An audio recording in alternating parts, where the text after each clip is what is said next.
के मुकाबले पर्ची और भुगतान का सिस्टम बेहतर हुआ। पर एक बड़े वर्ग ने यह भी कहा कि ये जो बजाज की चीनी मिलें हैं ये नास मारे हुए हैं, यही शब्द थे उनके। ठीक बोल रहे।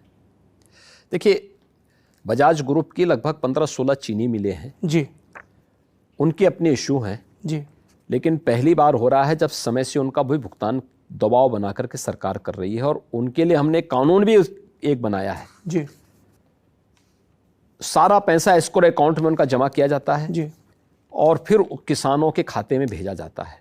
अगर सरकार गन्ना मूल्य का भुगतान जो लेती भी है, वो चीनी जो भी उनकी बिकती है, जी, वो सारी चीनी पर सरकार का अधिकार हो जा रहा है। सरकार फिर वो पैसा सीधे गन्ना किसानों के खाते में भेज रही है। आप देखें, 10 वर्ष में 95,000 करोड़ रुपए का गन्ना मूल्य का भुगतान होता है जी, और हमारी सरकार यानी 5 वर्ष में 1,52,000 करोड़ रुपए का गन्ना मूल्य का भुगतान करती है। कोई अंतर ही नहीं है क्या? बेटर हुआ है, और बेटर में भी आप देख सकते हैं कि इसमें 20 से 22 महीने तो कोरोना कालखंड में जूझते हुए हम लोग व्यतीत कर रहे हैं।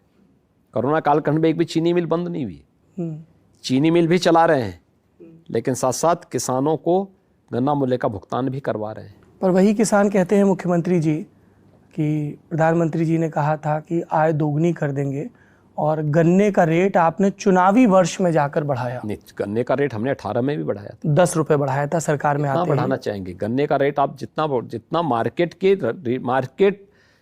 के उसके आधार पर ये सारी चीजें जुड़ती हैं, और उसका एक कैलकुलेशन करके ही हम बढ़ाते हैं, जिससे चीनी मिल, देखिए हमारी प्राथमिकता क्या होनी चाहिए, चीनी मिलें चलें, चीनी मिल चलेगी तो गन्ना किसानों का गन्ना वहां जाएगा, गन्ना किसानों का गन्ना वहां जाएगा तो समय पे गन्ना मूल्य का भुगतान होगा। अगर चीनी मिल ही गन्ना मूल्य देने की स्थिति में नहीं रहेंगे तो चीनी मिलें बंद हो जाएंगी।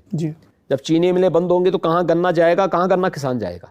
इसलिए इन चीजों को ध्यान में रख करके संतुलन भी बना रहे, लेकिन साथ साथ गन्ना किसानों को लागत से अधिक दाम मिल सके। सरकार ने उसका एक फार्मूला अपनाया, उसके अनुसार हमने दाम भी बढ़ाया है। अच्छा, फार्मूले की बात जब आई तो एक फार्मूला है जो मेरठ से लेकर सहारनपुर के बीच डिस्कस हो रहा था कि भाजपा अंदर खाने जयंत चौधरी से भी बात कर रही है। देखिए, भारतीय